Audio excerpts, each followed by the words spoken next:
Okay. Yeah, so I'm thinking where we want to drill our main hole for both of the intake and the exhaust, we want to center it. So it looks like from the back of that, you're talking about 7 inches to your center. Yeah. We're looking at those underneath there. Yeah. It doesn't have to be super precise because we're going to cover it up with a plate later. Yeah. Just cutting away from the frame, the tire, and any exhaust pipes or anything under there. So exactly, under the vehicle. And the reason we're drilling a bigger hole, we're drilling a 4.5 inch hole through his flooring because we don't want the combustion air, but especially the exhaust, to get anywhere near the rubber flooring and the wood underneath there. yeah, that would not be good. So You don't want any fires. exactly. Let's hope not. So I'm thinking probably approximately right about there.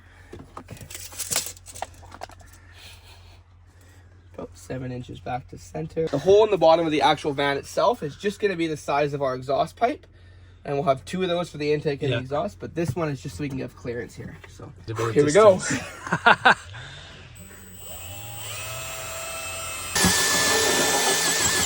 that gives us a nice little scoring. Oh, here we go. There we go. We can see his insulation in there, but we're through the wood there. Pull the thermal wrap away.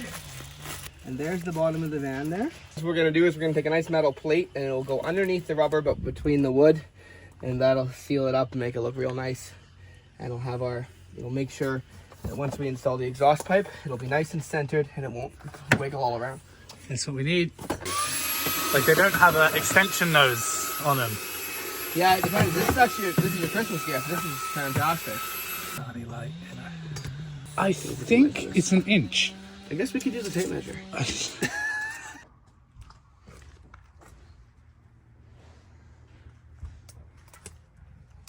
Just slightly over. It looks like it's 1.8 inches. Yeah, that's actually perfect because look at it. Just barely fits in the middle there. So we'll have the edges of the blades that cuts out, so it'll just fit in nicely, but leave not a big enough gap where we'll be able to silicone it still. Right there. That's the edge of your beam. The frame beam. Yes. And it's in. So now what I usually do is I put it in reverse because your teeth are backwards. So we're going to score the metal. So we stick it into that pilot hole that we drilled.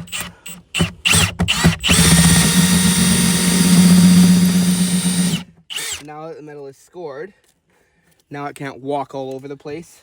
Yeah, We're going to set our drill to 1, so higher torque, slower speed. And there we go. Worth it. Thanks, David. You can see the stuff down there. There we go. Sick. Just going to take the other piece of metal out from the other hole. Cool. There it is. Take that out. And then same deal before, reverse, score it.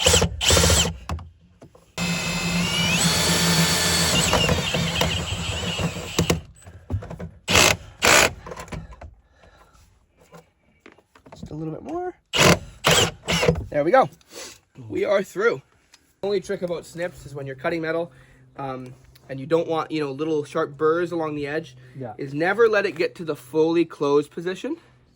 So cut halfway down, then slide it, open it up and slide it forward, and cut halfway down again, open it up, slide it forward. What we're gonna do is basically cut a little metal patch about that big that's gonna go over that hole, and then we can use the hole saw again to put 2 little holes through it.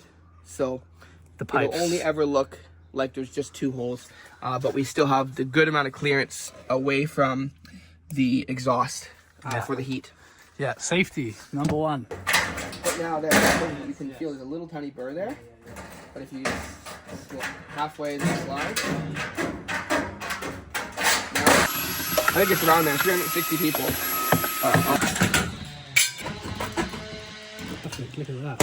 Then we have a nice little patch. Yeah, and then I'm thinking if we get it right underneath there. And that's what's up, so they're like. Well, you can just drill it into the.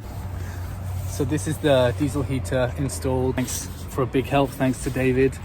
Couldn't have done it without him. So we had to cut the hole in the actual unit in the wood here to make it fit. It stands up on these legs. Combustion intake, and then this is the exhaust.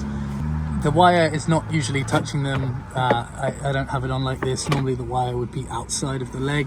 The key so you can kind of turn it on. The air is sucked in through here, and then I have this tube with this vent coming through here.